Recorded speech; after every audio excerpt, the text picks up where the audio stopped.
A Washington-based organization is highlighting the growing population in the country due to a large increase in immigrants. One America's Gabrielle Cuccia has that report from Washington. A new Center for Immigration Studies analysis shows that the U.S. population under current immigration policy will make the population larger but not younger, an item that the Center for Immigration Studies says is very much overlooked in the discussion surrounding immigration. Everybody agrees immigration is the primary factor driving U.S. population growth. If you look at these projections based on Census Bureau numbers, it'll add 75 million people to the United States in the next 4 decades and then continue to add, tens of millions after that. And the question is, what does that mean for the environment or quality of life or preservation of open space or traffic and congestion and pollution?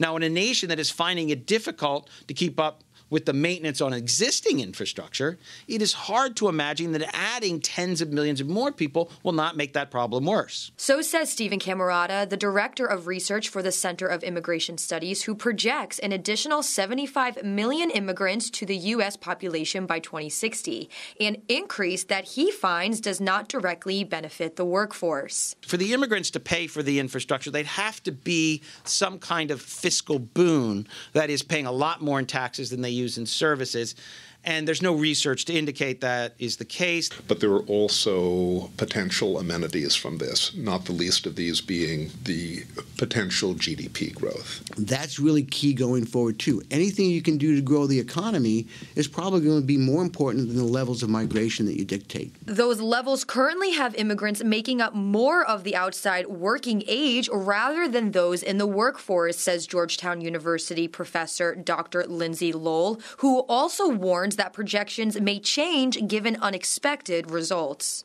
We usually talk about population as being a relatively straightforward projection problem because there is so much inertia built into it. But in fact, it can change. We just heard total fertility rate has changed remarkably in the United States in the span of just less than 10 years now. Nobody really saw that coming. It was a bit of a shock. As you know, of course, mortality rates have also increased. Also a bit of a shock. Nobody saw that coming.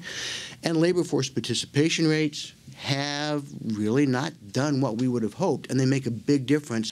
American Enterprise Institute economist Nicholas Urbanstadt suggests that perhaps there's less attention on legal immigration because population trends tend to vary over time. Demographers are very wary of trying to project future migration levels because it's so hard to do, and because demographers turn out to be wrong whenever they do this. So maybe there's a certain amount of professional caution involved in this. But of course it's important for the public to think about what the country should look like in the future. The report tells us, if you will, where we're headed as a nation. What we have to decide as a country is, do we want to go there?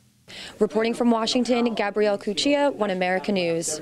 Want to see more videos like this? Click on the link below and subscribe to One America News on YouTube. And call your cable provider and kindly demand that One America News is added to your lineup. Call and subscribe today.